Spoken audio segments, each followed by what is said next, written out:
నేడు రాష్ట్రంలో అయితే మోదీ ప్రమాణ స్వీకారం జరగనుంది. అలాగే టీ20 మ్యాచ్ కూడా జరగనుంది. రామోజీరావు అంత్యక్రియలు ప్రభుత్వ లాంఛనాలతో జరగనున్నాయి. అలాగే రాహుల్ గాంధీ ఎవరైతే ఉన్నారో ఏకగ్రీవంగా సిడబ్ల్యూసి ప్రతిపక్ష నేతగా ఏకగ్రీవంగా ఎన్నుకున్నామని తీర్మానించడం జరిగింది. సో ఈ అంశాలన్నింటికి సంబంధించి మనకు కంప్లీట్ ఎక్స్ప్లెనేషన్ ఇచ్చి మనతో మాట్లాడడానికి మనతో పాటు ఉన్నారు అరవింద్ గారు. నమస్తే సార్. నమస్తే అమ్మా. అరవింద్ గారు చెప్పండి. సో మన ఫస్ట్ ప్రమాణ స్వీకారం గురించి డిస్కస్ చేసుకున్నట్టయితే నేడు 7:15 ప్రధానమంత్రిగా నరేంద్ర మోదీ ప్రమాణ స్వీకారం అయితే చేయనున్నారు. దీనికి 8,000కు పైగా అతిథులు అయితే హాజరు కానున్నట్టుగా తెలుస్తుంది. మరి దీని గురించి చెప్పండి. మోడీ ప్రమాణ స్వీకారానికి సంబంధించినటువంటి ఒక ప్రధానమైన అంశం ఏంటంటే రెండవ వ్యక్తి మూడవసారి ప్రధానంగా ప్రమాణ స్వీకారం చేసినటువంటి రెండవ వ్యక్తిగా మోడీ రికార్డు క్రియేట్ చేయబోతున్నారు. అంటే మొదటి ప్రధాని అయినటువంటి జవహర్లాల్ నెహ్రూ 3 సార్లు ప్రమాణ స్వీకారం చేస్తే ఇప్పుడు ఈయన మూడోసారి ఈయన NDA-3 ద్వారా ప్రమాణ స్వీకారం. అయితే మోడీకి సంబంధించినటువంటి ఒక విషయంలో చాలా క్లారిటీ ఉంది. మోడీ గతంలో ఈ సంకీర్ణ ప్రభుత్వాలతో అవసరం లేకుండానే బీజేపీ సొంతగా గవర్నమెంట్ ఫామ్ చేసే పరిస్థితి వస్తుంది అనే ఊహాగానాల్ని, అదే రకమైనటువంటి ప్రొజెక్షన్ని ఎన్డీఏ కూటమి కానీ, ఎన్డీఏ కూటమితో ప్రధాన భాగస్వామిగా ఉన్నటువంటి బీజేపీ కానీ, మోడీ టీం కానీ అదే ప్రొజెక్షన్ ఇచ్చినటువంటి పరిస్థితి ఉంది. కానీ ఒక పక్క రాహుల్ గాంధీ యాత్ర, జోడో యాత్ర, అదే సందర్భంలో న్యాయ యాత్ర, కాంగ్రెస్ యొక్క పాంచన్యాయం, అదే సందర్భంలో రిజర్వేషన్లకి సంబంధించినటువంటి భవిష్యత్తు, మరోవైపు మొత్తం రాజ్యాంగ స్ఫూర్తిని నాశనం చేస్తున్నారు అనేటువంటి ప్రచారం నేపథ్యంలో కొంత ప్రతికూల పరిస్థితులు ఏర్పడినాయి. అంటే బీజేపీకి బలమైనటువంటి రాష్ట్రంగా చెప్పేటటువంటి ఉత్తరప్రదేశ్లో కూడా ఇండియా కూటమి గణనీయమైనటువంటి స్థానాలు పొందింది. ఆ నేపథ్యంలో అంటే ఒక బలమైనటువంటి ప్రతిపక్షం ఉన్నటువంటి ఈ ప్రస్తుత పరిస్థితిలో, సంకీర్ణ రాజకీయాల్లో ఒక బలమైన సంకీర్ణ ప్రతిపక్షం ఉన్నటువంటి పరిస్థితిలో మోడీ మూడోసారి అధికారం చేపట్టబోతున్నారు. ఇవాళ దానికి అన్నిటికంటే ముఖ్యంగా సంకీర్ణ భాగస్వామ్య పక్షాల పాత్ర కీలకంగా మారినటువంటి ప్రస్తుత పరిస్థితిలో ఎవ్రీథింగ్ ఈజ్ నెంబర్ గేమ్. కాబట్టి డెమోక్రసీలో అన్ని మెజారిటీ అనే ఒక మూల సూత్రం ఆధారంగా నడుస్తాయి. కాబట్టి ఈ నెంబర్ గేమ్లో ఇప్పుడు మోడీ ముందుకు వచ్చేసి ఒక సంకీర్ణమైనటువంటి రాజకీయాన్ని హెడ్ చేయబోతున్నటువంటి పరిస్థితి. దాదాపు 2014లో సరైనటువంటి మెజారిటీతో చేశారు. అప్పుడు కాంగ్రెస్ అసలు చాలా నెంబర్లో కూడా చాలా మొత్తం ఎన్డీఏ పక్షాలకు కూడా 100కు అటు ఇటుగా ఉన్నటువంటి పరిస్థితి. 2019లోనూ అదే పరిస్థితి ఉంది. ఇప్పుడు ఒక బలమైనటువంటి సంకీర్ణ ప్రతిపక్షం ఉన్నటువంటి సభని ఈరోజు లీడ్ చేసే పరిస్థితి.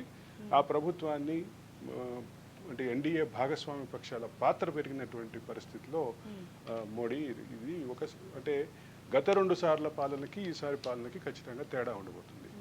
మోడీ ఏదైతే ప్రతిష్టాత్మకంగా తీసుకున్నటువంటి అగ్నివీర్ అగ్నిపథ్ అనేటటువంటి కాన్సెప్ట్ని ఇప్పుడు భాగస్వామ్య పక్షాలుగా ఉన్నటువంటి ప్రధాన భాగస్వామ్య పక్షాలుగా ఉన్నటువంటి అదే సమయంలో నెంబర్ పరంగా కూడా 3వ స్థానంలో ఉన్నటువంటి జేడీయూ వ్యతిరేకిస్తోంది.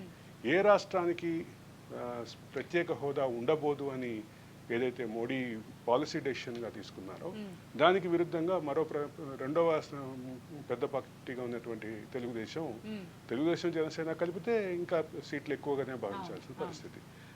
ఇప్పుడు తెలుగుదేశం కూడా బలమైనటువంటి వాయిస్ వినిపిస్తుంది.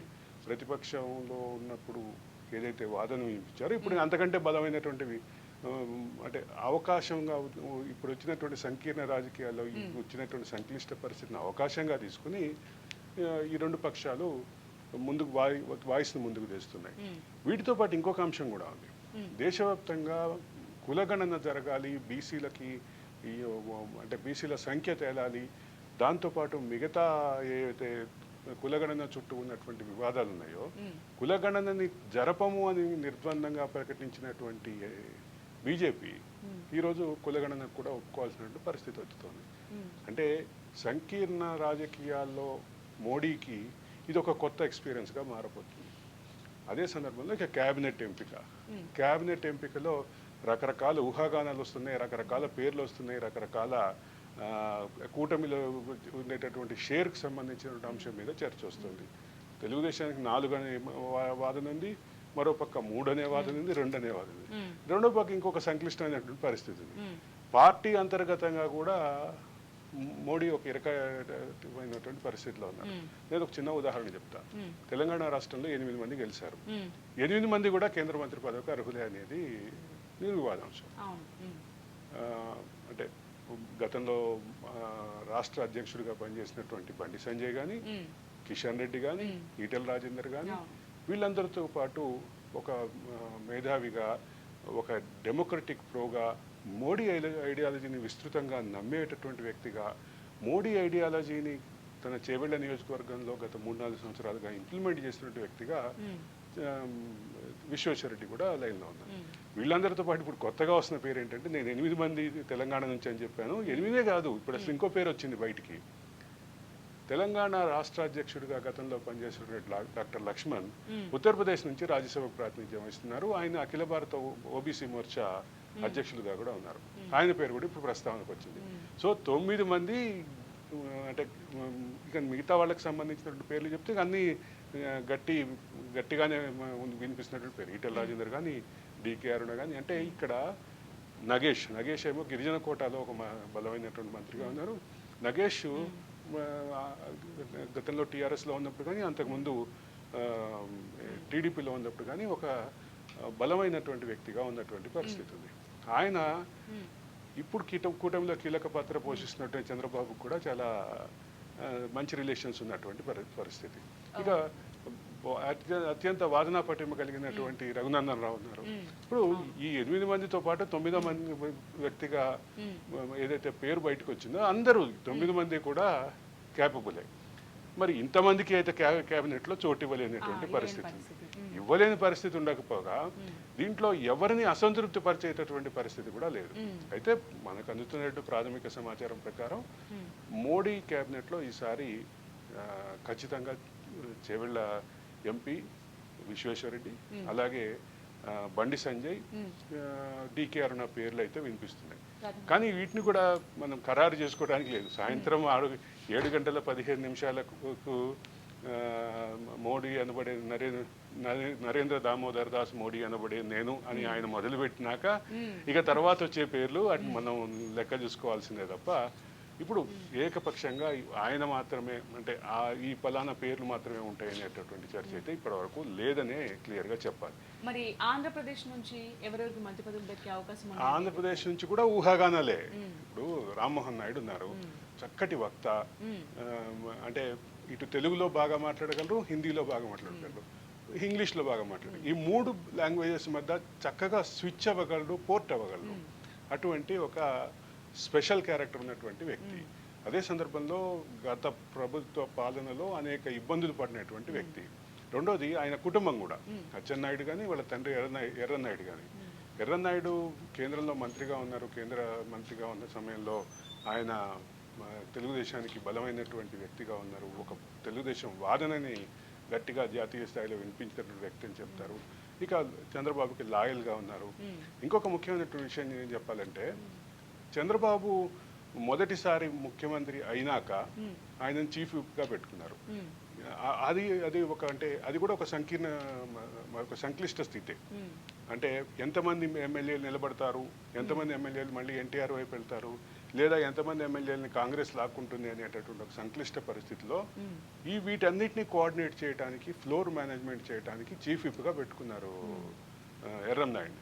అది ఎర్రన్నాయుడికి చంద్రబాబుకి ఉన్నటువంటి ఒక బలమైనటువంటి బాండింగ్కి నిదర్శనం. ఎందుకంటే చీఫ్ విప్ పాత్ర ఏంటంటే ఫ్లోర్ ఆఫ్ ద హౌస్లో ఎమ్మెల్యేలని స్పీకర్ని, అటు ట్రెజరీ బెంచెస్ని, ఇటు ప్రతిపక్షాన్ని అన్నిటినీ బ్యాలెన్స్ చేసేటటువంటి పాత్ర ఎర్రన్నాయుడు ఖచ్చితంగా ఆ పాత్ర బలంగా నిర్వర్తించేటంలో పార్లమెంట్ ఎన్నికలు రావటం, పార్లమెంట్ పోటీ చేసి ఆయన కేంద్ర మంత్రి పదవి అవ్వటం చూసాం. అంటే ఇక్కడ నేను చెప్పదలుచుకున్న ప్రాథమికమైన అంశం ఏంటంటే, ఈ మొత్తం చర్చలో ఎక్కడా కూడా వెనక్కి వెళ్ళినటువంటి కుటుంబ చరిత్ర వాళ్ళది. రామ్మోహన్ నాయుడు కూడా మంచి బలమైనటువంటి వ్యక్తి. అదే సందర్భంలో తెలుగుదేశం పార్టీకి ఐకానిక్ లీడర్గా ఉన్నటువంటి గత లోక్సభలో ముగ్గురు గెలిస్తే ముగ్గురులో ఇద్దరు డ్రాప్ అయిపోతారు. ఒకళ్ళేమో వైసీపీకి వెళ్ళి పోటీ చేస్తే గల్లా జయదేవ్ డ్రాప్ అయిపోతే ఇప్పుడు మళ్ళీ కీలకంగా ముందు వాయిస్ వినిపించినటువంటి వ్యక్తిగా రామ్మోహన్ నాయుడు. మీకు అదే సందర్భంలో పెమ్మసాని చంద్రశేఖర్ పేరు వినిపిస్తోంది. ఇవన్నీ కాకుండా చంద్రబాబు సంబంధించినటువంటి స్టైల్ ఎట్లా ఉంటుందంటే అనూహ్యమైనటువంటి నిర్ణయాలు తీసుకుంటారు ఇట్లాంటి సమయంలో. కాబట్టి ఎవరికి వస్తుందో మంత్రి పదవి, బైరెడ్డి శబరి పేరు వినిపిస్తుంది. బైరెడ్డి రాజశేఖర రెడ్డి కూడా తెలుగుదేశానికి బైరెడ్డి శేషసాయినారెడ్డి నాటి నుంచి వాళ్ళకి ఒక పెద్ద చరిత్ర ఉన్నప్పటికీ అంటే బైరెడ్డి రాజశేఖర రెడ్డి మధ్యలో కొంతకాలం బీజేపీలోకి వెళ్ళారు, కొంతకాలం న్యూట్రల్గా ఉన్నారు, రాయలసీమ హక్కుల కోసం పోరాడిన వ్యక్తి ఆయన. అంటే ఆయన ప్రస్థానం చూస్తే ఎట్లుంటుందంటే సివిల్స్ ప్రిపేర్ అవుతూ ఒక పర్టికులర్ సమయంలో ఒక సినిమా స్టోరీ లాగా ఉంటుంది. ఒక పర్టికులర్ సమయంలో ఊరొచ్చి ఊర్లో ఉన్నటువంటి ఫ్యాక్షన్ రాజకీయాలు వాటితోటి దాంట్లోకి ఇన్వాల్వ్ అయిపోయారు అంటూ శేషసాయినారెడ్డి రెగ్యులర్గా చెప్పేవారు. ఇటువంటి రకరకాలైనటువంటి వ్యక్తులు అనేకమైనటువంటి కూటమి, ఈ కూటమికి తరఫున ఎవరిని ప్రతిపాదిస్తారనేటటువంటి చర్చ అయితే ఖచ్చితంగా ఉన్నాయి. ఒకవేళ నిజంగానే స్పీకర్ పదవి తీసుకునే పరిస్థితి వస్తే స్పీకర్ పదవిని నిర్వహించేటటువంటి సీనియారిటీ ఎవరికి ఉంది అని కూడా చూస్తారు. మూడోసారి లోక్సభలో సభ్యుడిగా ఉన్నటువంటి రామ్మోహన్ నాయుడు పేరే వినిపిస్తుంది. మళ్ళీ జనరల్గా రామ్మోహన్ నాయుడు స్పీకర్ అయితే, ఒకవేళ అయితే మాత్రం దాదాపు నాకు తెలిసి అత్యంత పిన్న వయస్కుడుగా స్పీకర్ అయినటువంటి వ్యక్తిగా రికార్డులో నిలిచిపోతాడు. రామ్మోహన్ నాయుడునే కాదు, గతంలో లోక్సభకి మొదటి దళిత స్పీకర్ని కూడా తెలుగుదేశం పార్టీ చేసింది. అది క్లెయిమ్ చేసుకుంటున్నారు. కాబట్టి ఈరోజు రామ్మోహన్ నాయుడిని స్పీకర్ పదవికి సిఫారసు చేసే అవకాశాలు లేవని నేను అనుకోవట్లేదు. రెండోది, ఆయనకి భాషలో ఉన్నటువంటి పట్టు కూడా అది అందుకు ఉపయోగపడుతుంది అని కూడా చెప్పాక తప్పదు. ఒకవేళ నిజంగానే స్పీకర్ పదవి ఇస్తుందా రాదా అనేటటువంటి చర్చ కూడా, మీమాంస కూడా ఉంది. ఓకే అరవింద్ గారు, ఇప్పుడు చూసినట్టయితే ఆంధ్రప్రదేశ్ నుంచి చంద్రబాబు నాయుడు కానివ్వండి, అలాగే బీహార్ ముఖ్యమంత్రి నితీష్ కుమార్ గారు ప్రధానం అని చెప్పుకోవచ్చు ఇప్పుడు ఎన్డీఏ కూటమికి. సో వాళ్ళిద్దరు అంటే బయట నడుస్తున్న చర్చ ఏంటంటే రైల్వే శాఖలో అలాగే రోడ్డు రవాణా శాఖలో వాళ్ళు మంత్రి పదవులు అడుగుతున్నట్టుగా తెలుస్తుంది. ఒకవేళ ఇచ్చే అవకాశాలు ఉన్నాయి. జేడీయూ అయితే వ్యవసాయ శాఖ అడుగుతోంది అనేది ప్రధానంగా ఉన్నటువంటి అంశం. దాంతోపాటు జేడీయూ అసలు ఈ శాఖల కంటే ముందు ఇంకొక ప్రధానమైన డిమాండ్లు ఉన్నాయి, ఇటు చంద్రబాబు నుంచి అటు నితీష్ కుమార్ నుంచి. అది కూడా కీలకంగా మారినటువంటి పరిస్థితి. అంటే మొత్తం మీద ఈ అంటే ఇప్పుడు ఈ చర్చకి అన్నిటికీ ముగింపు ఎప్పుడు వస్తుందంటే నరేంద్ర దామోదర్ దాస్ మోడీ అని ఆయన ప్రమాణ స్వీకారం చేసిన తర్వాత వచ్చే పేర్లన్నీ మనం లెక్క చూసుకుంటే ఏ కూటమి తరఫున ఎవరు వచ్చారు అనేది అర్థమవుతుంది. కానీ ఒక ముఖ్యమైన అంశం అయితే చెప్పాలి, ఇటువంటి సంక్లిష్ట స్థితి అనేది మోడీకి కూడా కొత్త కదనే చెప్పాలి. మోడీ దాన్ని సరైనటువంటి దాంట్లో ఎట్లా తీసుకెళ్తారు, గతంలో విమర్శించినటువంటి నాయకుడిని ఇప్పుడు కలుపుకొని పోతున్నటువంటి విషయం చూస్తుంటే మోడీలో ఒక రాజకీయ నాయకుడికి ఉండాల్సిన లక్షణం అయితే క్లియర్గా కనిపిస్తుంది. ఆ రకమైనటువంటి అంశాల్లో ఖచ్చితంగా లోపలికి వెళ్ళి చూస్తే ఇంకా మరికొంత క్లారిటీ వచ్చే అవకాశం అయితే ఉంది. ఓకే అరవింద్ గారు, ఇక మనం నెక్స్ట్ అంశానికి వెళ్ళినట్టయితే నేడు ఉదయం ఫిలిం సిటీలో అయితే ప్రభుత్వ లాంఛనాలతో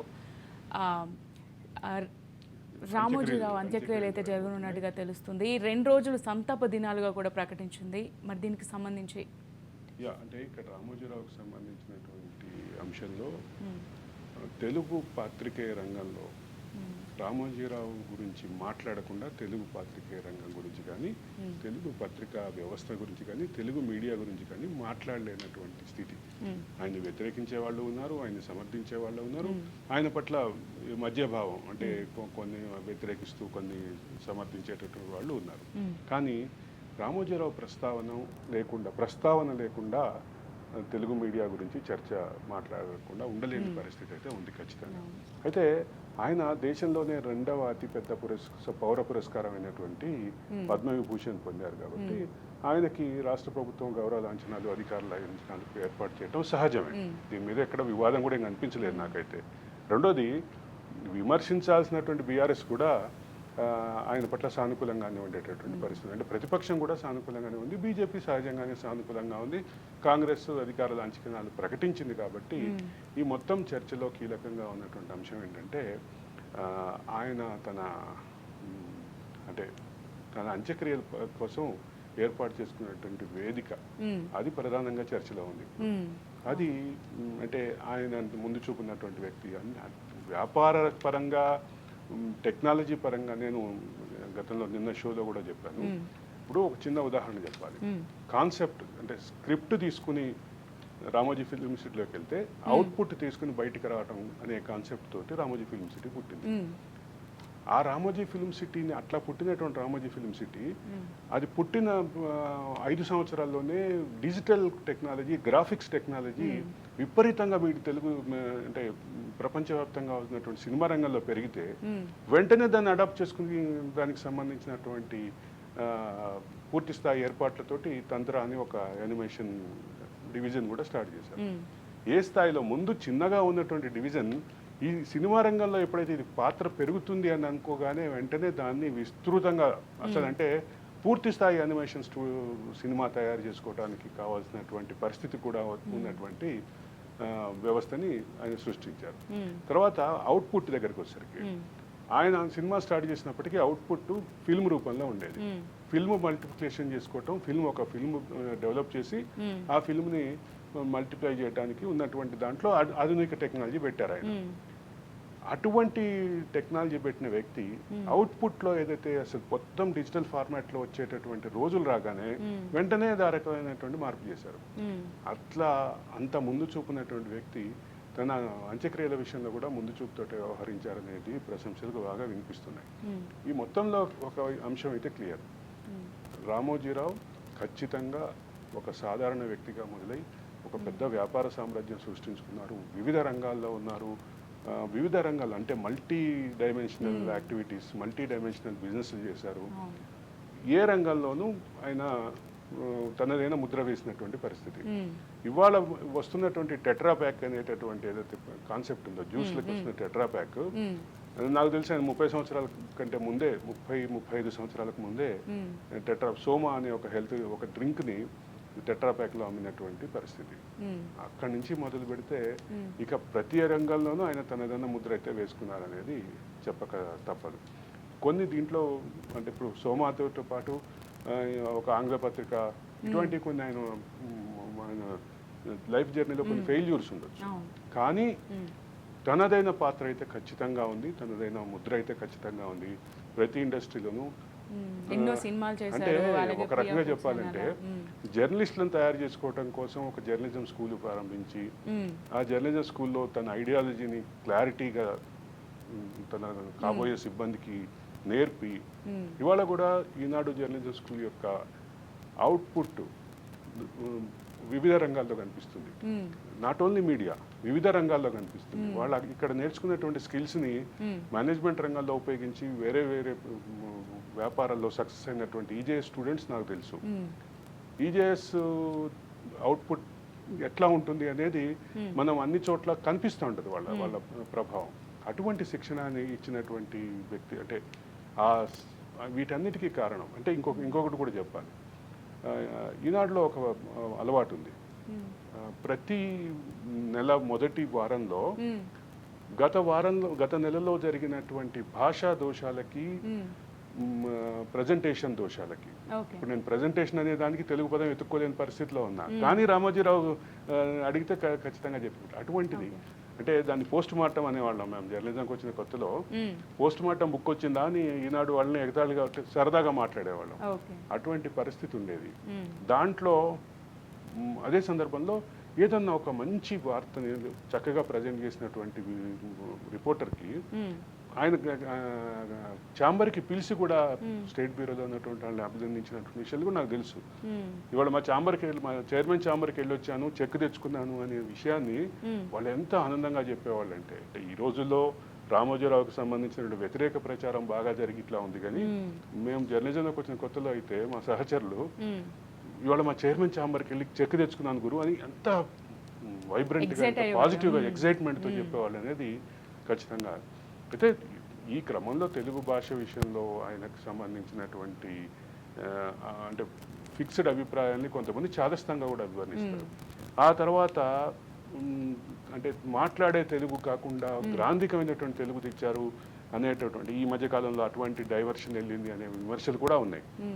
ఎన్ని విమర్శలు ఉన్నా Ramoji Rao is iconic personality in media and in other businesses also అని చెప్పక తప్పదు.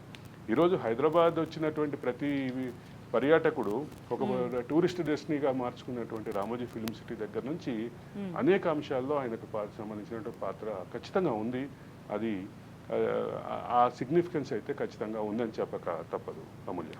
ఓకే అరుణ్ గారు, ఇప్పుడు మనం నెక్స్ట్ అంశం చూసుకున్నట్టయితే లోక్సభలో ప్రతిపక్ష నేతగా రాహుల్ గాంధీ పేరైతే సిడబ్ల్యూసి ఏకపక్షంగా అంటే ఏకగ్రీవంగా ప్రతిపాదిస్తూ నిర్ణయం అయితే తీసుకుంది. సో మరి దీనికి సంబంధించి అంటే రాహుల్ గాంధీ అంటే ఇదివరకు చూసుకున్నట్టయితే మనకు సోనియా గాంధీ గారు ఉన్నారు. సో ఇప్పుడు మరి రాహుల్ గాంధీ ఏ విధంగా నడిపిస్తారనుకోవచ్చు? అంటే లోక్సభలో ఈసారి సోనియా గాంధీ లేరు, మల్లికార్జున ఖర్గే. లోక్సభలో సోనియా గాంధీ ఉన్నప్పటికీ మల్లికార్జున ఖర్గే లోక్సభలో పార్లమెంట్ పార్టీ నాయకుడిగా ఉండేవారు, ప్రధాన ప్రతిపక్ష నాయకుడిగా ఉండేవారు. ఆ తర్వాత ఆయన కూడా రాజ్యసభలో ఉన్నారు. ఇప్పుడు ఆయన కూడా మెయిన్ స్ట్రీమ్ ఎన్నికల్లో లేరు కాబట్టి ఇప్పుడు రాహుల్ గాంధీయే బాధ్యతలు నిర్వహించాల్సిన ప్రధాన బాధ్యతలు నాకు వద్దు, నేను కేవలం బాధ్యతల్లో ఒకరిగా ఉంటా తప్ప ముఖ్య బాధ్యతలు నాకు వద్దు అని చెప్పి ఆయన వైరాగ్యం ప్రదర్శిస్తున్నప్పటికీ కాంగ్రెస్ అయితే మాత్రం ఆయన వదిలే పరిస్థితి లేదు. కాంగ్రెస్కి ఇవాళ ఐకానిక్ లీడర్గా నిలబడ్డారు. రెండోది ఇందాక నేను ఇందాక మోడీకి సంబంధించినటువంటి ప్రభ విషయంలో మాట్లాడుకున్నాం కదా, ఆ క్రమంలో అంటే ఎన్డీఏ కూటమికి వ్యతిరేకంగా ఇండియా కూటమి యొక్క ప్రభ సాగటాన్ని అంటే ఒక కన్సిడరబుల్ స్థానాలకి తీసుకురావడంలో రాహుల్ గాంధీ పాత్ర ఖచ్చితంగా ఉంది. టీం రాహుల్ ఏదైతే ఉందో రాహుల్ గాంధీ యొక్క ఐడియాలజీని ముందుకు తీసుకెళ్లేటటువంటి బృందం, అదే సందర్భంలో రాహుల్ గాంధీ ఐడియాలజీకి తమ స్పీడ్ని జోడించేటటువంటి బృందం ఏదైతే ఉందో వీళ్ళందరూ కూడా ఖచ్చితంగా రాహుల్ గాంధీ ఉండాలని కోరుకుంటున్నారు. రాహుల్ గాంధీ ప్రధాని అభ్యర్థిగా వేరే వాళ్ళని ఒకవేళ ఇండియా కూటమికి సరైనటువంటి స్థానాలు వస్తే ప్రధాని అభ్యర్థిగా వేరే వాళ్ళని ప్రతిపాదిస్తా అంటే కూడా కాంగ్రెస్లో ఉన్నటువంటి ప్రధాన బృందం ఏదైతే ఉందో వాళ్ళు అంగీకరించినటువంటి పరిస్థితి ఉండేది. ఒకవేళ ఇంకొక 50 స్థానాలు వస్తే ఇంకా సంక్లిష్ట పరిస్థితి వచ్చి అప్పుడు ప్రధాన అభ్యర్థిగా ఎవరిని ప్రకటించాలనే దగ్గర చర్చ వస్తే కూడా అదే రకమైనటువంటి పరిస్థితి ఉండేది. కాబట్టి రాహుల్ గాంధీకి సంబంధించినటువంటి స్పీడు మరింత ముందుకు వెళ్ళటానికి మాత్రమే ఇవాళ ప్రధాన ప్రతిపక్ష నాయకుడిగా కాబోతున్నారు అనేది క్లియర్. ఒక పక్క దేశవ్యాప్తంగా ఆయన చేసినటువంటి యాత్ర, ఆ యాత్ర వచ్చినటువంటి పాజిటివ్ రెస్పాన్స్, ఇవన్నీ ఖచ్చితంగా దేశవ్యాప్తంగా పాదయాత్ర చేయటం అనేది అదొక పెద్ద సాహసోపేతమైన నిర్ణయం అనేది చెప్పక తప్పదు. రాష్ట్రాల్లో ముఖ్యమంత్రులుగా ఉన్నవాళ్ళు, ముఖ్యమంత్రులు కావాలనుకున్న వాళ్ళు చేసినటువంటి యాత్రలు చూసాం, కానీ దేశవ్యాప్తంగా ఆ యాత్ర చేయటం మాత్రం నాకు తెలిసి కంచి శంకరాచార్య తర్వాత, జగద్గురు శంకరాచార్య తర్వాత రాహుల్ గాంధీకే దక్కింది. 99 సీట్లు సాధించడానికి ఆ భారత్ జోడో యాత్ర ఒక పక్క భారత్ జోడో యాత్ర, మరో పక్క న్యాయ యాత్ర. ఇది ముఖ్యంగా కాంగ్రెస్ కి జవసత్వాలు ఇచ్చింది. కానీ కాంగ్రెస్ మరింత ఫోర్స్గా వెళ్ళుంటే నేను అనేటటువంటి ఆ మ్యాజిక్ నెంబర్ దగ్గరకు వచ్చేది. మ్యాజిక్ నెంబర్ దగ్గరకు వచ్చి మరింత సంక్లిష్టమైన సంకీర్ణ రాజకీయాల్లో మరింత సంక్లిష్టమైన పరిస్థితి వస్తే మాత్రం అప్పుడు మళ్ళీ భాగస్వామ్య పక్షాలకు సంబంధించినటువంటి డిమాండ్స్ ఇంకా పెరిగేవేమో, అప్పుడు ఆంధ్రప్రదేశ్కి సంబంధించిన డిమాండ్స్ ఇంకా ముందుకు వచ్చేయేమో, జేడీయూకి సంబంధించిన డిమాండ్స్ ఇంకా ముందుకు వచ్చేయేమో అనేది క్లియర్గా అనిపిస్తున్నటువంటి విషయం. ఈ మొత్తంలో అంటే రాహుల్ గాంధీ యొక్క ఐడియాలజీని ముందుకు తీసుకెళ్లేటటువంటి వ్యక్తులు కానీ రాహుల్ గాంధీ టీం ఏదైతే ఉందో ఆ టీం కూడా బాగా పనిచేస్తుందని చెప్పాల్సిందే. నెంబర్ గేమ్ కాబట్టి నెంబర్ గేమ్లో సరైనటువంటి స్థానంలోకి వెళ్ళలేదు అనేటటువంటి అంశం మీద ఎక్కడా భేదాభిప్రాయాలు లేవు. కూటమిలో ఉన్నటువంటి పార్టీలు కూడా అదే రకమైనటువంటి స్పీడ్ని చూపించి ముందుకు తీసుకెళ్ళాయి. ఇప్పుడు దీన్ని లీడ్ చేయటం ద్వారా నేను అదే చెప్పాను ఇందాక, మోడీకి ఈ సంకీర్ణ రాజకీయాల్లో ఈ పరిస్థితి కొత్త. దాంతోపాటు ఒక బలమైనటువంటి ప్రతిపక్షంగా ఇండియా కూడా ఉండబోతుంది. ఎవరికి వాళ్ళకి సపరేట్ ఎజెండాలు ఉన్నప్పటికీ మోడీకి వ్యతిరేకంగా నిలబడటంలో మాత్రం కామన్ ఎజెండా ఉంది. కాబట్టి వీళ్ళందరికీ ఇండియా కూటమి యొక్క పవర్ఫుల్ నాయకుడుగానే రాహుల్ గాంధీ ఉంటారని చెప్పక తప్పదు. ఓకే అరుణ్ గారు, ఇప్పుడు మనం చూసుకున్నట్టయితే కాంగ్రెస్ అంటే మనం గత ఎలక్షన్స్లో చూసుకున్నట్టయితే 2014 కానివ్వండి, 2019 కానివ్వండి, మనకు ఒకసారి 52 సీట్లతో, ఒకసారి 44 స్థానాలతో అయితే సరిపెట్టుకుంది. బట్ ఈసారి 99 స్థానాలతో ఒక అతిపెద్ద ప్రతిపక్ష పార్టీగా అయితే అవతరించింది కదా. సో పార్టీకి మరింత బలం చేకూరే అవకాశం ఉందా?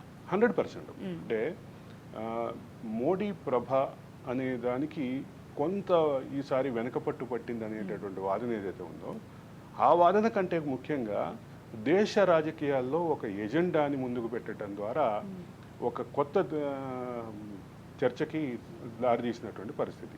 ఆ ఇండియా కూటమి పెట్టినటువంటి ఎజెండాలో 2 ప్రధాన అంశాలు మన తెలంగాణ రాష్ట్రం నుంచే రావటం కూడా ఇంకొకటి ప్రధాన అంశం గమనించాలి. ఒక పక్క మోడీ ప్రభ కొనసాగుతుంటే మోడీకి సంబంధించినటువంటి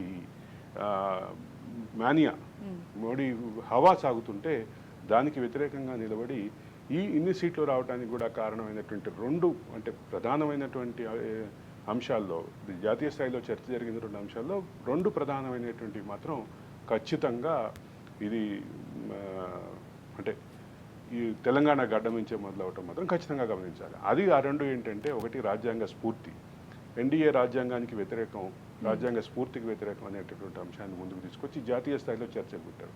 అదే సందర్భంలో రిజర్వేషన్లకి సంబంధించినటువంటి అంశం అంటే వాస్ట్ స్పెక్ట్రంలో ఆలోచిస్తేనేమో రాజ్యాంగం, స్పెసిఫిక్గా ఆలోచిస్తేనేమో రిజర్వేషన్లు. ఈ 2 అంశాలని ఒకదాంతో ఒకటి సమ్మిళితమైనటువంటి అంశాలని దేశవ్యాప్తంగా చర్చలోకి తీసుకురావడంలో మాత్రం ఖచ్చితంగా తెలంగాణకు సంబంధించినటువంటి టీం బాగా పనిచేసిందని చెప్పాలి. అది అందులో ఒక ముఖ్యమైనటువంటి అంశం ఉంటుంది. జాతీయ రాజకీయాల్లో ఎక్కడ అంటే తెలంగాణతో సంబంధం లేని చోట, తెలుగు రాష్ట్రాలతో సంబంధం లేని చోట్ల నార్త్ ఈస్ట్లో ప్రధాని మోడీ కానీ అమిత్ షా కానీ టీం బీజేపీ, టీం ఎన్డీఏ ఎవరు మాట్లాడినా మేము రాజ్యాంగ స్ఫూర్తికి కట్టుబడి ఉన్నాం, రాజ్యాంగ స్ఫూర్తికి మేము పూర్తిగా బాధ్యత వహిస్తూ రాజ్యాంగ పరిరక్షకులం మేము, రిజర్వేషన్ల పరిరక్షకులకు మేము సంజాయిషి చెప్పుకోవాల్సినటువంటి పరిస్థితి. అయితే సంజాయిషి అనేది ఖచ్చితంగా యాప్ట్ వర్డ్గానే చెప్పాలి. ఎందుకంటే దేశవ్యాప్తంగా ఆ రకమైనటువంటి చర్చకి లేవనెత్తినటువంటి ఇండియా కూటమిలో ఆ ఎజెండాకి సంబంధించినటువంటి అంశం మొదలుపెట్టింది తెలంగాణలో అనేది క్లియర్. ఆ రకమైనటువంటి రాజకీయ వైబ్రేషన్గా మారినటువంటి అంశం ఇప్పుడు కీలకంగా ఉన్నటువంటి పరిస్థితి. అయితే ఇక్కడ ఒక ప్రధానమైనటువంటి అంశం గమనించాలి. అదేంటంటే ఇండియా కూటమిలో భాగస్వామ్య పక్షాల్లో కొన్ని వైరుధ్యాలు ఉన్నాయి. ముఖ్యంగా ఆమ్ ఆద్మీ పార్టీ, తర్వాత మమతా బెనర్జీ, వీళ్ళు ఇండియా కూటమితోటి వెళుతున్నప్పటికీ కొన్ని వైరుధ్యాలు చూపిస్తున్నటువంటి పరిస్థితి ఉంది. దాని యొక్క ప్రభావం, దాని యొక్క అది కొంచెం ఇండియా కూటమి స్పిరిట్ మీద పడుతుంది అనే విషయంలో ఎక్కడ భేదాభిప్రాయం లేదు, పడింది అనే విషయంలో భేదాభిప్రాయం లేదు. కానీ ఒకటి మాత్రం క్లియర్, ఇండియా కూటమి గట్టి పర్ఫార్మెన్స్ ఇచ్చింది, గట్టి పోటీ ఇచ్చింది. ఇప్పుడు రాహుల్ గాంధీ రూపంలో, మారిన రాహుల్ గాంధీ రూపంలో సభానాయకుడు రాబోతున్నాడు కాబట్టి ఇప్పుడు ఆ రకమైనటువంటి పర్ఫార్మెన్స్ కూడా ఉండేటటువంటి పరిస్థితే ఉంది.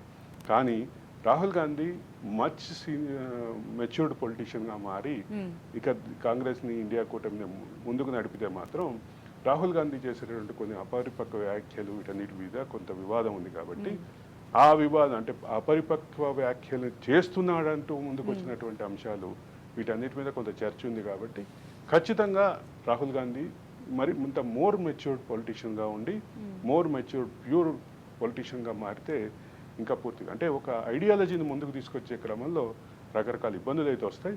ఆ ఇబ్బందుల్ని దాటుకొని వెళ్ళేటటువంటి పరిస్థితి అయితే ఉంటే మాత్రం కాంగ్రెస్ కానీ ఇండియా కూటమికి కానీ భవిష్యత్తు ఉంటుందని చెప్పక తప్పదు. ఇక నెక్స్ట్ అంశం చూసుకున్నట్టయితే అరవింద్ గారు, T20 ప్రపంచ కప్లో అస్సలు సిసలు సమరానికి అయితే రంగం సిద్ధమైనట్టుగా తెలుస్తుంది. ఇక భారత్ పాకిస్తాన్ మధ్య అంటే భారత్ పాకిస్తాన్ మ్యాచ్ అంటేనే అసలు ఎంత ఉత్కంఠగా చూస్తామో అదంతా మనందరికీ తెలిసిందే. సో మరి ఈ 2 దేశాల మధ్య మ్యాచ్కి సంబంధించి ఏ విధంగా ఉండబోతుంది? ఎన్నికల్లో హోరాహోరీ పోటీకి సంబంధించినటువంటి డిస్కషన్ వచ్చినా కానీ ఇండియా పాకిస్తాన్ మ్యాచ్ లాగా జరుగుతుంది అని పోల్చడం చూసాం. అక్కడి నుంచి మొదలు పెడితే ప్రతి అంశంలోనూ ఏదైనా టఫ్ ఫైట్ ఉంది అంటే అది ఇండియా పాకిస్తాన్ మ్యాచ్గా చెప్పేటటువంటి పరిస్థితి ఉంది. అర్జెంటీనా అండ్ మ్యాచ్లకి, ఫుట్బాల్ మ్యాచ్ల విషయంలో అర్జెంటీనా విషయంలో ఎట్లయితే ఉందో ఇండియా పాకిస్తాన్ మ్యాచ్లు గతంలో సుమారుగా 15-20 సంవత్సరాల క్రితం అయితే షార్జా వేదికగా జరిగేటటువంటి షార్జా కప్ మ్యాచ్లో అసలు విపరీతమైనటువంటి టెన్షన్ ఉండేది, విపరీతమైనటువంటి దానికి వెనక బెట్టింగ్ జరుగుతుంది అనేటటువంటి ఆరోపణల నేపథ్యంలో అంతర్జాతీయ క్రికెట్ అసోసియేషన్, మన ఇంటర్నేషనల్ క్రికెట్ అసోసియేషన్ ఏదైతే ఉందో వాళ్ళు దాని విషయంలో సీరియస్ అయ్యారు. బీసీసీఐ ఒక నిర్ణయం తీసుకుంది, షార్జాకి మనం వెళ్ళట్లేదు అని. షార్జా అనేది ఒక బుకీల అడ్డాగా మారింది అనేటటువంటి నేపథ్యం. ఇక ఇండియా పాకిస్తాన్ మ్యాచ్లకి సంబంధించినటువంటి చర్చ చూస్తే ఇద్దరము గ్రూప్ లీగ్ మ్యాచ్లు ఇద్దరం గ్రూప్ ఏలో ఉన్నాం. గ్రూప్ ఏలో కీలకమైనటువంటి మ్యాచ్గా చెప్పాలి. అసలు గ్రూప్ ఏలోనే కాదు, మొత్తం క్రికెట్ ప్రపంచమే ఈరోజు ఈ మ్యాచ్ చుట్టూ చూస్తూ ఉంటాం. సహజంగానే క్రికెట్లో అంటే క్రికెట్కి పునాది అయినటువంటి 5 డేస్ మ్యాచ్లు 5 టెస్ట్ మ్యాచ్లు జరిగేటప్పుడు కూడా టెస్ట్ మ్యాచ్ల్లో కీలకంగా ఉండేటటువంటి అంశం కూడా ఇదే ఉండేది. అంటే సుదీర్ఘమైనటువంటి మ్యాచ్ల్లో బ్యాట్స్మెన్ బౌలరు అందరికీ సమ ప్రాధాన్యం ఉండేటటువంటి మ్యాచ్ల్లోనే ఆ పరిస్థితి ఉంటే, ఇక ఇప్పుడు ఈ ఓవర్ల మ్యాచ్ 60 ఓవర్ల ముందు 60 మ్యాచ్గా, తర్వాత 50 మ్యాచ్గా మారినాక బ్యాట్స్మెన్ యొక్క ప్రభావం పెరిగి ముఖ్యంగా ఇండియాలో అంటే ఇండియన్ క్రికెట్కి బేస్ అయినటువంటి స్పిన్ బౌలర్ల యొక్క నెట్వర్క్ బాగా బలంగా ఉన్నటువంటి, అదే సందర్భంలో మీడియం పేసర్ల నెట్వర్క్ బాగా బలంగా ఉన్నటువంటి పాకిస్తాన్. ఈ రెండింటి మధ్య జరుగుతుంటే మ్యాచ్ని బాల్ తిప్పటంలో మొత్తం మ్యాచ్ని తిప్పేసినటువంటి హీరో బౌలర్లను చూసాం. మిషన్ సింగ్ బేడి కానీ, నవజోత్ సింగ్, మన మహేందర్ సింగ్ కానీ, నరేంద్ర హీర్మాణి కానీ, వీళ్ళందరూ ఒక 30 సంవత్సరాల క్రితం చాలా కీలకమైనటువంటి పాత్ర పోషించిన వాళ్ళు. బాల్ తిప్పటంలో వాళ్ళకు ఉన్నటువంటి నైపుణ్యం పాకిస్తాన్ బ్యాట్స్మెన్ని ఇబ్బంది పెట్టేది. ఆ తర్వాత ఇప్పుడు ఇది పూర్తిగా బ్యాట్స్మెన్ గేమ్గా మారినటువంటి 2020లో ఇప్పుడు బ్యాట్స్మెన్ యొక్క ప్రభావం ఎట్లా ఉంటుంది. అదే సందర్భంలో ఇటీవల కాలంలో అంటే నాకు తెలిసి ఒక దాదాపు 2 దశాబ్దాలు, ఒక 20 సంవత్సరాలుగా బాగా భారత్ నుంచి బలమైనటువంటి బ్యాట్స్మెన్ వచ్చారు, బలమైనటువంటి రికార్డ్స్ ఉన్నటువంటి బ్యాట్స్మెన్ వచ్చారు. ఇప్పుడు T20 వరల్డ్ కప్ టీంలో కూడా వాళ్ళందరూ ఉన్నారు. T20 వరల్డ్ కప్లో టీంలో ఉన్నటువంటి వీళ్ళు ఇక్కడ ఇంకొక అంశం గమనించాలి. ఇప్పుడు జరుగుతున్నటువంటి ఎరనా ఏదైతే ఉందో, మ్యాచ్లు జరుగుతున్న ప్లేస్ ఏదైతే ఉందో, కరేబియన్ ఐలాండ్స్ అండ్ అమెరికా, ఈ రెండింటి పిచ్చులు కొత్త. సో పిచ్కి సంబంధించిన స్వభావం ఇప్పుడు అర్థం కాదు. ఈ నేపథ్యంలో పిచ్చులకి సంబంధించినటువంటి స్వభావం ఎట్లా ఉంటుంది అనేటటువంటి దాని మీద ఊహాగానాలు జరుగుతుంటే, మరోపక్క ఈ మ్యాచ్లో ఏమి జరగబోతోంది, ఏదో ఒక రికార్డు బదులు కాబోతుంది అనేటటువంటి చర్చలు కూడా ఉన్నాయి. దానికి ప్రధానమైన కారణం ఏంటంటే అన్ని చోట్ల అందరూ కూడా కీలకమైనటువంటి బ్యాట్స్మెన్ ఉన్నారు. ఒక మంచి రికార్డు ఉన్నటువంటి రోహిత్ శర్మ ఉన్నారు. ఇక అక్కడ నుంచి మొదలు పెడితే ప్రతి కీలకమైనటువంటి బ్యాట్స్మెన్ కూడా ఇప్పుడు భారత్ తరఫున ప్రాతినిధ్యం వహిస్తున్నారు. రెండో పక్క పాకిస్తాన్ కొన్ని ఒడిదుడుకులు ఎదుర్కొంటున్నప్పటికీ పాకిస్తాన్ క్రికెట్ మీద వచ్చినటువంటి ఆరోపణలు వీటన్నిటి నేపథ్యంలో ఒక పెద్ద రచ్చగా మారినటువంటి అంశం అయినప్పటికీ పాకిస్తాన్ కూడా ఇండియా మ్యాచ్ అనేసరికి పాకిస్తాన్ కూడా ఇంకా ఫోర్స్గా దిగేటటువంటి పరిస్థితి ఉంది. ఈ 2020 వరల్డ్ కప్లో కూడా పాకిస్తాన్ కంటే ఇండియాకే బెటర్ ట్రాక్ ఉంది కాబట్టి ఇప్పుడు ఏమవుతుంది ఏంటి అనేటటువంటి విషయం అయితే ఒకటి క్లియర్గా చెప్పాలి. ఇక్కడ ఈరోజు సాయంత్రం 2 ప్రధానమైన ఘటనలు జరగబోతున్నాయి. ఒక పక్క ఇండియా పాకిస్తాన్ మ్యాచ్ ఉంది, మరో పక్క నరేంద్ర మోడీ ప్రమాణ స్వీకారం. మనం ఇందాక అనుకున్నట్టుగా నరేంద్ర మోడీ ప్రమాణ స్వీకారంలో నరేంద్ర దామోదర్ దాస్ మోడీ అని ఆయన మొదలుపెట్టిన తర్వాత, ఆయన వెళ్ళి రిజిస్టర్లో సంతకం పెట్టిన తర్వాత నెక్స్ట్ ఉండబోయే పేరు దగ్గర నుంచి ఏ రాష్ట్రం నుంచి ఎవరు రాబోతున్నారు, ఏ పార్టీ నుంచి ఎవరు రాబోతున్నారు వరకు వీటన్నిటి మీద ఊహాగానాలు, అందరూ ఆసక్తి ఉంది. కాబట్టి మళ్ళీ 2 ఒకే టైంలో ఉన్నాయి, ఒక 1 అవర్ తేడాతోటి. సో 1 అవర్ అయితే మొదటి 1 అవర్ అయితే ఖచ్చితంగా భారతదేశంలో, ప్రపంచంలో క్రికెట్ అభిమానులంతా క్రికెట్ టీవీలకే అతుక్కుపోయి ఉంటారు అనేది ఎక్కడా భేదాభిప్రాయం లేదు. మీకేమన్నా ఉందా? అసలు లేదు. ఇండియా పాకిస్తాన్ మ్యాచ్ అనగానే నాకు తెలిసి ఇట్లాగే నేను ఒక లైవ్ షో చేస్తున్నప్పుడు బ్రేక్ ఇవ్వగానే గెస్ట్లు అంటే పాకిస్తాన్ బ్యాటింగా ఇండియా బ్యాటింగా అని మొదట అడిగారు. సరే అది చెప్పాం, మా వాళ్ళు కోఆర్డినేటర్స్ చెప్పారు. చెప్పిన తర్వాత మళ్ళీ మధ్యలో ఇంకో బ్రేక్ ఇవ్వగానే అన్నా ఎవరు స్కోర్ ఏంటన్నా స్కోర్ ఏంటన్నా అంత ఆసక్తి ఉంటుంది. నేను ఎందుకు ఉదాహరణ చెప్తున్నానంటే ఇది జరిగి ఎప్పుడో 5-6 ఏళ్ల క్రితం జరిగినప్పటికీ ఇంకా నా మనసులో అట్లా మిగిలిపోయింది. అంటే T20 అనే కాన్సెప్టే బ్యాట్స్మెన్ గేమ్ కాబట్టి రెండు పక్కల బలమైనటువంటి బ్యాట్స్మెన్ కూడా ఉన్నారు కాబట్టి ఈ అంశం ఈ చర్చ ఇంకాస్త వైబ్రెంట్గా కనిపిస్తున్నటువంటి పరిస్థితి ఉంది. 2007లో చూసుకున్నట్టయితే 2007 వరల్డ్ కప్ లో ఏదైతే ఉందో ఇండియా ఓటమి చవి చూస్తుంది అప్పుడు. బట్ ఇప్పుడు మనం టీంలో చూసుకున్నట్టయితే రోహిత్ శర్మ, విరాట్ కోహ్లీ, హార్దిక్ పాండ్యా లాంటి మంచి బ్యాట్స్మెన్ అయితే మంచి ఫామ్ లో ఉన్నారు. సో ఈసారి రిజల్ట్స్ ఎలా ఉంటుంది అనుకోవచ్చు? వీళ్ళందరూ మంచి బ్యాట్స్మెన్ అనే మాటే తో పాటు వీళ్ళందరూ ఫామ్ లో ఉన్నారనే మాట కూడా నిజం. రెండోది ఐపీఎల్ని వార్మప్ మ్యాచ్గా ఫీల్ అవుతున్నామంటూ ఒక కామెంట్ ఏదైతే వచ్చిందో నిజంగానే ఇప్పుడు అదే జరిగే పరిస్థితి ఉంది. ఐపీఎల్లో కీలకంగా ఉన్నటువంటి ఇప్పుడు ఇండియన్ టీంలో ఉన్నటువంటి T20లో ఉన్నటువంటి బ్యాట్స్మెన్ ఎవరైతే ఉన్నారో వాళ్ళు ఐపీఎల్ మ్యాచ్ల్ని ఐపీఎల్ సిరీస్ని ఒక వార్మప్ సిరీస్గా ఫీల్ అయ్యి ఇప్పుడు మంచి స్పీడ్గా వెళ్ళారు.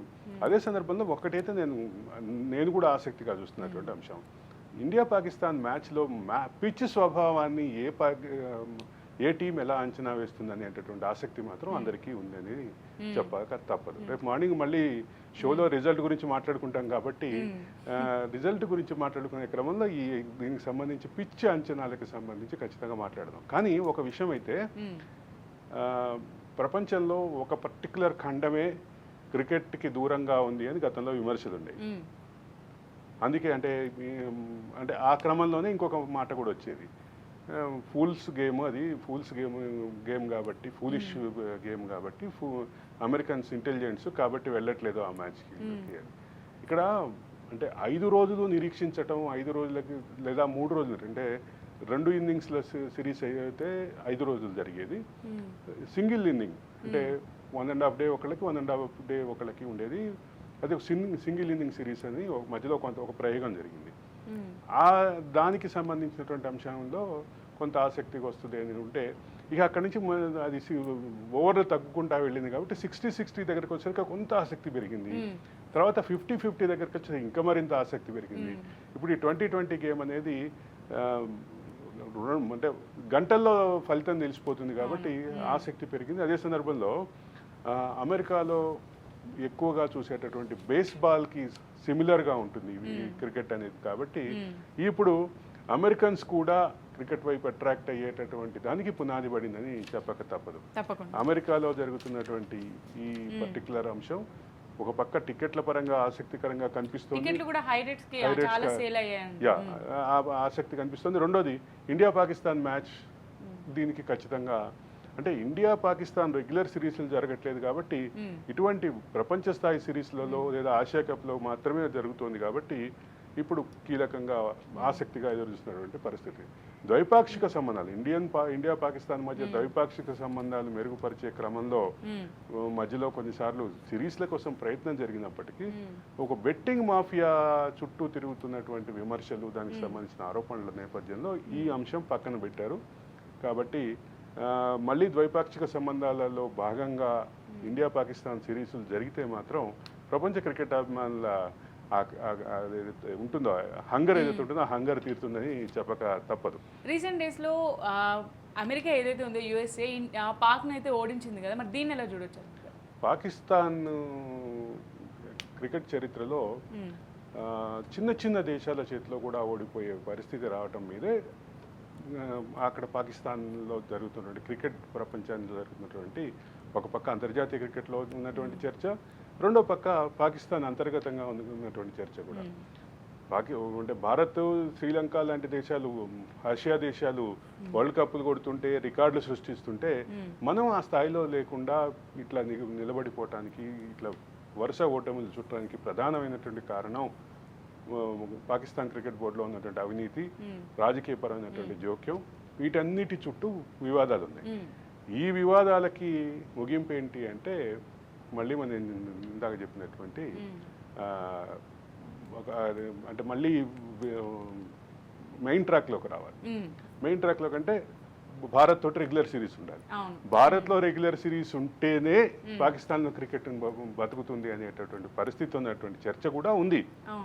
అంటే ద్వైపాక్షిక సంబంధాల విషయంలో భారత్ తోటి మిగతా విషయాల్లో ఏమో కానీ క్రికెట్ విషయంలో ఒక సానుకూలమైనటువంటి అంటే డిస్కషన్కి డిబేట్కి ఓపెన్ చేయాలి అని అంతర్జాతీయంగా ఉన్నటువంటి పాకిస్తాన్ అభిమానులు కానీ పాకిస్తాన్లో అంతర్గతంగా ఉన్నటువంటి క్రికెట్ అభిమానులు కానీ పాకిస్తాన్ క్రికెట్ అభిమానులు కానీ పాకిస్తాన్ క్రికెట్ బోర్డు మీద ఒత్తిడి తెస్తున్నటువంటి పని అయితే ఖచ్చితంగా ఉంది. దీనికి సంబంధించి అంశాల్లో ఏమీ ఎక్కడా ఎవరికి భేదాభిప్రాయం లేదు.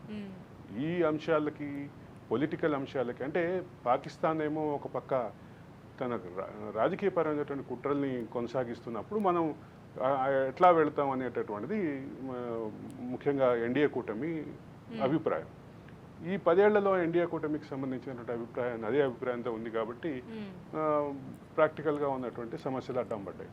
ఇక ఇప్పుడు ముందుకెళ్తున్నటువంటి నేపథ్యంలో ఏ రకమైనటువంటి సొల్యూషన్ వస్తుందో ఖచ్చితంగా చూడాల్సినటువంటి పని అయితే ఉంది. బట్ ఇంకొకటి ఏంటంటే వర్షం కూడా పడే అవకాశాలు ఉండి వర్షం పడి మ్యాచ్ రద్దే అవకాశాలు కూడా కనిపిస్తున్నాయి. అది జరిగితే మాత్రం ప్రపంచవ్యాప్తంగా క్రికెట్ అభిమానులు చాలా డిసప్పాయింట్ అయిపోతారు. అంటే ఒక టఫ్ ఫైట్ జరుగుతుందని ఊహిస్తున్నటువంటి నేపథ్యంలో అంటే ఇది పూర్తిగా బ్యాట్స్మెన్ గేమ్గా మారినప్పటికీ కొంతమంది బౌలర్లు కూడా దీంట్లో ఈ పర్టికులర్ మ్యాచ్లో కీలక పాత్ర పోషిస్తారు అంటూ ఒక ఊహాగానం ఉంది. అంటే దానికి ఉన్నటువంటి నేపథ్యం కూడా చెప్తాను. ఒకటి పిచ్చి స్వభావం అర్థం కాని పరిస్థితి ఉంది కాబట్టి పిచ్చిని అర్థం చేసుకునేటువంటి బౌలరు కీలకంగా మారతాడు అనేది ఒక ప్రాథమికమైనటువంటి అంచనా. అందులో భాగంగా అక్కడ పడుతున్నటువంటి మంచుకు సంబంధించినటువంటి విషయం కానీ అక్కడ అంటే అక్కడ జరుగుతున్న ఇప్పుడు మ్యాచ్ జరుగుతున్నటువంటి ప్లేస్లో ఏదైతే వాతావరణంలో జరుగుతున్న మార్పులు కానీ ఇవన్నీ కూడా పిచ్ మీద ప్రభావం చూపిస్తాయి. ఎందుకంటే కవర్డ్ పిచ్చులు కాదు అవి. కాబట్టి ఇప్పుడు ఇక పిచ్ స్వభావం అర్థం చేసుకున్నటువంటి బౌలర్లు విజృంభిస్తారు అంటూ ఒక ఊహాగానం ఉంది. ఒకవేళ అదే జరిగితే కనుక 2020 క్రికెట్కి సంబంధించినటువంటి పుట్టిన తర్వాత ఇదంతా బ్యాట్స్మెన్ రాజ్యాంగానే ఉంది కాబట్టి ఏ రకమైనటువంటిది అయితే ఖచ్చితంగా నిజంగానే బౌలర్లు విజృంభిస్తే అది కూడా పాకిస్తాన్ బౌలర్లు విజృంభిస్తారనేటటువంటి ఊహాగానం ఉంది కాబట్టి దాన్ని ఎట్లుంటుందో చూడాలి. సాయంత్రం వరకు ఈ వెయిటింగ్ తప్పని పరిస్థితే ఉంది. ఓకే అరవింద్ గారు, ఇప్పుడు మన నెక్స్ట్ అంశం వచ్చేసి అసలు ఇది సంచలనం రేపిన అంశం అండి, ఫోన్ ట్యాపింగ్. అసలు ఫోన్ ట్యాపింగ్ కేసులో ఏం జరుగుతుంది? అసలు ఈ ఫోన్ ట్యాపింగ్ కేసులో ఎస్ఐటి మాజీ చీఫ్ ప్రభాకర్ రావు ఎవరైతే ప్రధాన నిందితుడిగా ఉన్నారో అనారోగ్య సమస్యలని చెప్పి విదేశాలకు వెళ్ళిపోయారు. విదేశాల నుంచి ఇంకా ప్రభాకర్ రావుని తిరిగి రాష్ట్రానికి పంపకపోవడానికి కారణం ఏంటని చెప్పుకోవచ్చు. అది దీన్ని ఎలా చూడొచ్చు? అంటే ఇక్కడ ఒక అంశం ఉంది. ప్రభాకర్ రావుకి సంబంధించినటువంటి ఆయన జూన్ వరకు ఆయన వీసా ఉంది. అంటే 6 నెలల వీసాలో ఉన్నారు కాబట్టి ఆయన 6 నెలలు ఈ జూన్లో అయిపోతుంది. ఆయన రావాలి, కానీ ఆయన రాకుండా కొన్ని శక్తులు అడ్డం పడుతున్నాయి అనేటటువంటిది అంశం ఒకటి. రెండో పక్క ఆయన అక్కడే శరణార్థిగా ఉండేటటువంటి అంశాన్ని పరిశీలిస్తున్నారు. దానికి సంబంధించి మనం ఇంతకుముందు కూడా చెప్పాం. ఆయన దాదాపు 8-10 ఇమిగ్రేషన్ లా ఆఫీసుల్ని కలిశారు. భారతీయ ఇమిగ్రేషన్ లా ఆఫీసర్లతో పాటు కొన్ని ఇమిగ్రేషన్ లా ఆఫీసులతో పాటు కొన్ని శ్వేతజాతీయుల ఆధ్వర్యంలో నడిచేటటువంటి వాటికి కూడా కలిశారు. చివరికి వైస్ ప్రెసిడెంట్ కమలా హారిస్ గతంలో ఏదైతే నేతృత్వం వహించిందో కమలా హారిస్ లా ఫామ్ని కూడా కలిశారు. ఇవన్నీ ఒక పక్కన ఉన్నాయి. రెండో పక్కన ప్రభాకర్ రావు మీద నాన్ బెయిలబుల్ వారెంట్ ఉంది. నాన్ బెయిలబుల్ వారెంట్ని తోటి రెడ్ కార్నర్ నోటీస్ జారీ చేయడానికి ఒక భారతదేశంలో ఒక టెక్నికల్ సమస్య వచ్చింది. కేంద్ర దర్యాప్తు సంస్థల జోక్యం లేకుండా రెడ్ కార్నర్ నోటీస్ రాదు అనేటటువంటిది అంశం ఉంది. రెడ్ కార్నర్ నోటీస్ కోసం కేంద్ర దర్యాప్తు సంస్థలకి ఆల్రెడీ రాష్ట్ర సిట్ ఏదైతే లేఖ ఇచ్చిందో ఆ లేఖ పెండింగ్లో ఉంది. ఇప్పుడు సంకీర్ణ రాజకీయాల సంక్లిష్ట పరిస్థితుల్లో ఇది కూడా ముందుకు వస్తుంది. ఎందుకు అంటున్నానంటే ఈ మాట, ఇదే రకమైనటువంటి ఆరోపణలు ఆంధ్రప్రదేశ్లో మొదలైనవి. ఆంధ్రప్రదేశ్లో ఇప్పటికే ఒక మాజీ ఎమ్మెల్సీ, ఆయనతో పాటు మరికొంతమంది మాజీ మంత్రి, మాజీ ఎమ్మెల్సీ అయినటువంటి డొక్కా మాణిక్య వరప్రసాద్ అన్నారు. దాంతోపాటు ఇంకా కొంతమంది కూడా పేర్లు ముందుకు వస్తున్నాయి. అంటే ఒక మాజీ ఎంపీ ప్లస్ ఇప్పుడు ఎమ్మెల్యేగా ఉన్నటువంటి రఘురామకృష్ణరాజు కూడా ఇదే రకమైనటువంటి ఆరోపణలు గతంలో చేశారు. ఇక అక్కడి నుంచి మొదలు పెడితే లోకేష్ ఫోన్ ట్యాప్ అయిందంటూ లోకేష్ కూడా ఆరోపణలు చేశారు. దాన్ని వైసీపీ ఎగతాళిగా ఒక అప్డేట్ వస్తే, ఫోన్ అప్డేట్ వస్తే మీరు దాన్ని ఫోన్ ట్యాపింగ్ అని జరిగిందని భయపడుతున్నారు అన్నారా? అంటూ మ్మ్. నాకు అది చూస్తే మ్మ్. రాహుల్ గాంధీ రేవంత్ రెడ్డి మేడిగడ్డ చూడటానికి వెళితే మ్మ్. మేడిగడ్డ బ్యారేజ్లో ఎక్స్పాన్షన్ జాయింట్ చూసి ఆ, ఇద్దరు మేధావులు కలిసి దీన్ని పగులు అంటున్నారు అని కేటీఆర్ చేసినటువంటి వ్యాఖ్యలు గుర్తొచ్చినాయి. మ్మ్. లోకేష్ని చేసినటువంటి వెటకారాలు చూస్తే మ్మ్. ఎందుకు అంటే బ్రిడ్జికి ఎక్స్పాన్షన్ జాయింట్ ఉంటుంది కానీ డ్యామ్ బ్యారేజ్కి ప్రాజెక్ట్కి ఎక్స్పాన్షన్ జాయింట్ ఉండదు. ఇప్పుడు ఎవరు మేధావి అయ్యారు అనేది ఆలోచించాలి. ఈ ఎటకారపు మేధావి ఎవరయ్యారు కూడా ఆలోచించాలి. అదే పరిస్థితి ఇప్పుడు వైసీపీలో అది ట్రోల్ చేసినటువంటి వాళ్ళని కూడా ఆలోచించాలి.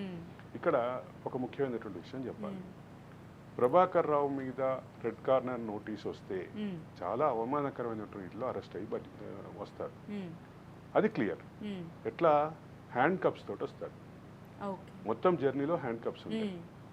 తర్వాత వచ్చిన తర్వాత కూడా ఇక్కడ వెంటనే ఎయిర్పోర్ట్ పోలీసులకి హ్యాండ్ ఓవర్ చేస్తారు. ఎయిర్పోర్ట్ పోలీసులు కన్సర్న్ డిపార్ట్మెంట్ ఏదైతే ఉంటుందో అంటే ఏదైతే బృందం దర్యాప్తు చేస్తుందో ఆ దర్యాప్తు బృందానికి హ్యాండ్ ఓవర్ చేస్తారు. ఇక్కడ ఈ రకమైనటువంటి అవమానకరమైనటువంటి పరిస్థితిలో ప్రభాకర్ రావు వస్తాడా?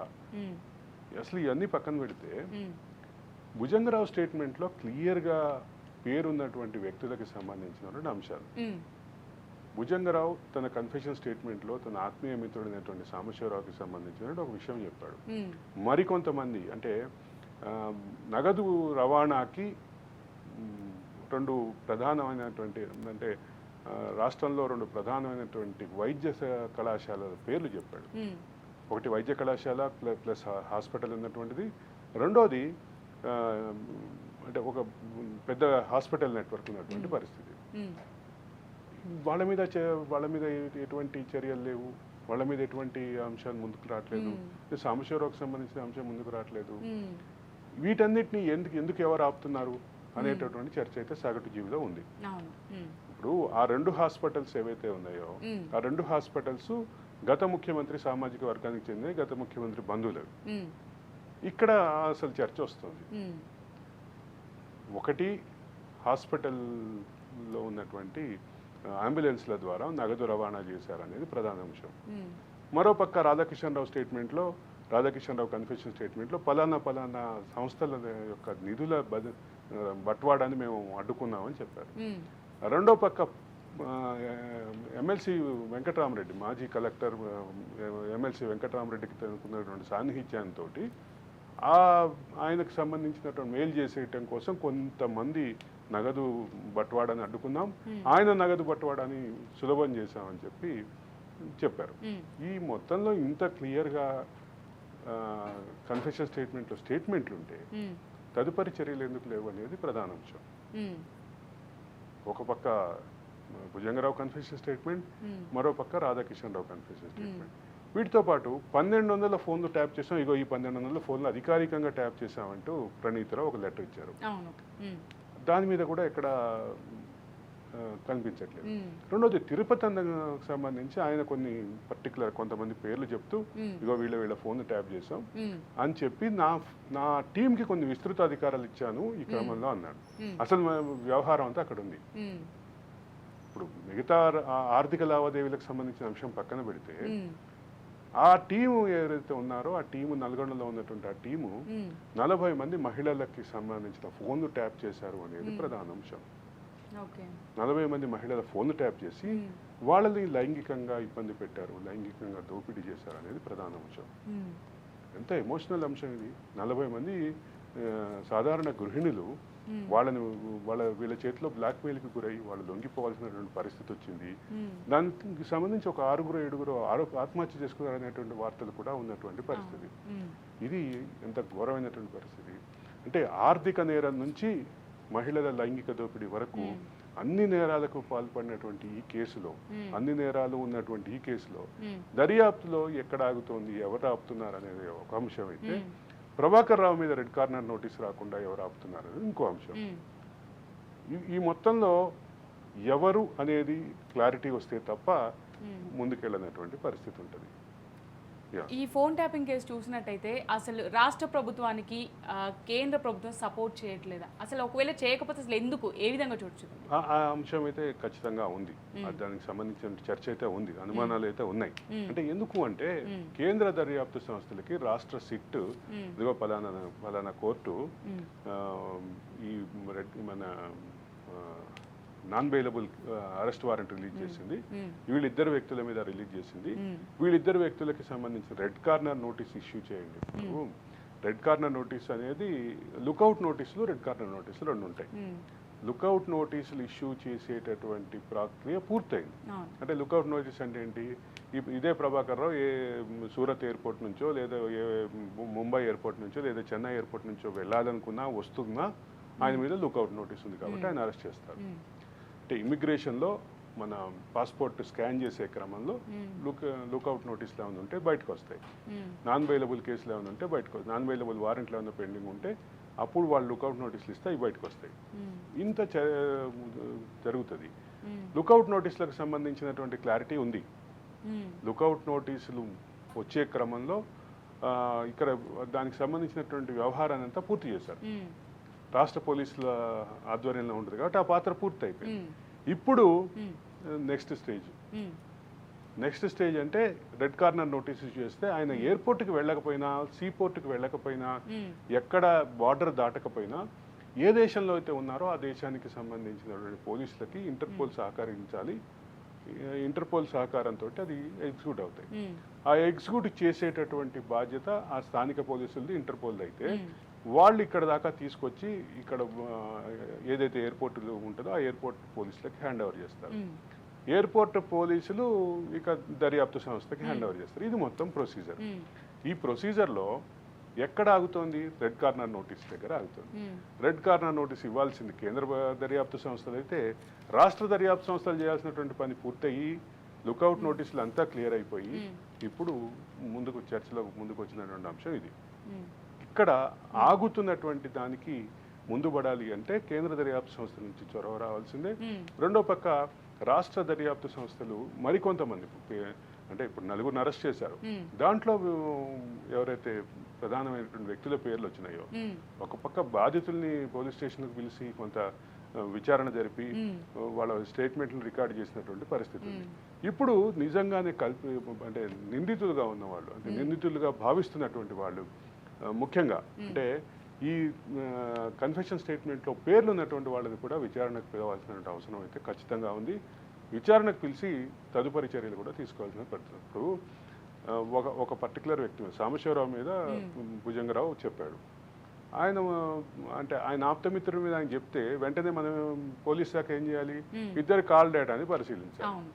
ఇద్దరి కాల్ డేటాని పరిశీలించిన పరిస్థితి ఉందా లేదా ఏం అర్థం కావట్లా. ఇదొక పక్కన ఉంటే నిజంగానే ఆరోపణలు ఎదుర్కొంటున్నటువంటి వ్యక్తి ఎవరైతే ఉన్నారో ఆ వ్యక్తి మీద ఉన్నటువంటి మిగతా విషయాలు ఏదైతే ఇప్పుడు పర్టికులర్గా ఒక పర్టికులర్ కేసులో ఏదైతే 2 కోట్లు తీసుకున్నారని చెప్పారో దాంతోపాటు ఇంకేమేమి జరిగింది అనేది తేలాలి కదా. 2 కోట్లు తీసుకున్న విషయం ఆయన కన్ఫెషన్ స్టేట్మెంట్లో ఒప్పుకున్నాడు. ఈయన పిలిచి విచారణ చేస్తే ఈయన అభిప్రాయం తీసుకుంటారు, తర్వాత లీగల్గా ప్రొసీడ్ అవుతారు లేదా అరెస్ట్ దిశగా వెళ్తారు. కానీ ఇక్కడ ముఖ్యమైన అంశం ఏంటంటే ఇప్పుడు ఒక డిఎస్పీ ట్రాన్స్ఫర్గా చూడకుండా దాని వెనక పెద్ద క్రైమ్ జరిగింది అని ఏదైతే మనం ఊహించామో దానికి సంబంధించి అన్ని వచ్చేసినాయి. ఇప్పుడు దీనికి అదనంగా ఉన్నటువంటి అంశం ఖచ్చితంగా చెప్తున్న అంశం ఏంటంటే ఆ 2 కోట్ల ట్రాన్స్ఫర్కి 2 కోట్ల బెదిరించి తీసుకున్నటువంటి దాని విషయంలో అయితే ఏదైతే ప్రధానంగా ఉందో దాని మీద చర్య జరగాలి. రెండో పక్క ఇది పక్కన పెట్టండి, రెండో పక్క ఇంకో కీలకమైన అంశం ఉంది. దీంతో పాటు ఇట్లాంటివి ఎన్ని చేశారో బయటపడాలి. అది ముఖ్యమైన అంశం. ఈ పర్టిక్యులర్ ఘటనతో పాటు ఇంకా ఎన్ని చేశారో బయటపడాలి. అది ఆయనకి సుదీర్ఘకాలం మిత్రుడైనటువంటి వ్యక్తి మీద ఆరోపణలు వచ్చినాయి కాబట్టి ఖచ్చితంగా వాళ్ళిద్దరికి సంబంధించినటువంటి సంభాషణ జరగాలి, వాళ్ళిద్దరికి సంబంధించినటువంటి ట్రాన్సాక్షన్స్ రావాలి. ఇవన్నిటితో పాటు ప్రభాకర్ రావుకు సంబంధించినటువంటి ఆరోపణలు ఏవైతే ఉన్నాయో వాటి మీద ఇంకా క్లారిటీ రావాలి. ప్రభాకర్ రావుని తీసుకురావాలి, నో డౌట్. అందులో ప్రభాకర్ రావుని తీసుకొస్తే ఈ డర్టీ గ్యాంగ్కి లీడర్ అనేటువంటి ప్రభాకర్ రావుని అదుపులోకి తీసుకుంటే ఆయన ఇచ్చేటటువంటి విచారణ క్రమంలో ఆయన చెప్పేటటువంటి అంశాల మీద క్లారిటీ వస్తుంది. నెక్స్ట్ స్టెప్ ఏంటంటే ఇప్పుడు దీంట్లో ఉన్నటువంటి మిగతా పేర్లు కూడా బయటకు వస్తాయి. మిగతా పేర్లు అంటే ఇప్పటికే ఒకళ్ళిద్దరు పేర్లు బయటకు వచ్చినాయి కాబట్టి మిగతా పేర్లు కూడా అంటే ఆయన మీద ఉన్నటువంటి ప్రధాన ఆరోపణ ఏంటి, ఆయన నిధులను తీసుకువెళ్ళి ఆయన వియ్యంకుడి సంస్థలో మరొక మురళీకృష్ణారెడ్డి అనేటటువంటి ఒక వ్యక్తి సంస్థలో పెట్టాడు అనేది ప్రధానమైన ఆరోపణ. మరి దాని మీద క్లారిటీ రావాలి కదా. దాని మీద క్లారిటీ రావాలి అంటే అది పూర్తిగా విచారణ దిశగా వెళ్లాల్సినటువంటి పరిస్థితి అయితే ఖచ్చితంగా ఉంది. ఇప్పుడు ఎలక్షన్స్ కూడా అయిపోయాయి కాబట్టి విచారణ వేగవంతం చేస్తారని. ఇంకో విషయం చెప్పాలి, ముఖ్యమంత్రి అనేక సందర్భాల్లో చెప్పారు, ఎలక్షన్లు అయిపోయిన తర్వాత ఫోన్ ట్యాపింగ్ కేసు నేనే స్వయంగా మళ్ళీ ఒకసారి రివ్యూ చేస్తాను, నేనే హోంమంత్రిని కాబట్టి పూర్తిగా నాదే బాధ్యత, నేనే దీనికి సంబంధించినటువంటి అంటే ఒక పక్క బాధితులకి న్యాయం చేస్తాం, రెండో పక్క నిందితులని ఖచ్చితంగా అరెస్ట్ చేస్తామని కూడా చెప్పారు. ఇప్పుడు నిందితులకు సంబంధించిన క్లారిటీ వస్తుంది, మరో పక్క బాధితులకు సంబంధించిన స్టేట్మెంట్లు రికార్డ్ అయినాయి. ఇప్పుడు నిందితులని పిలిచి విచారణ చేయాల్సినటువంటి అవసరం అయితే ఖచ్చితంగా ఉందని చెప్పక తప్పదు. Amulya, right. Thank you so much Aravind గారు. నిజంగా ఈరోజు నేను అడిగిన ప్రతి అంశానికి సంబంధించి కూడా చాలా చక్కగా వివరణ ఇచ్చారు. థ్యాంక్ యూ అండి. అలాగే ఇది ఇవాల్టి మార్నింగ్ అనాలిసిస్. చూస్తూనే ఉండండి రాజ్ న్యూస్.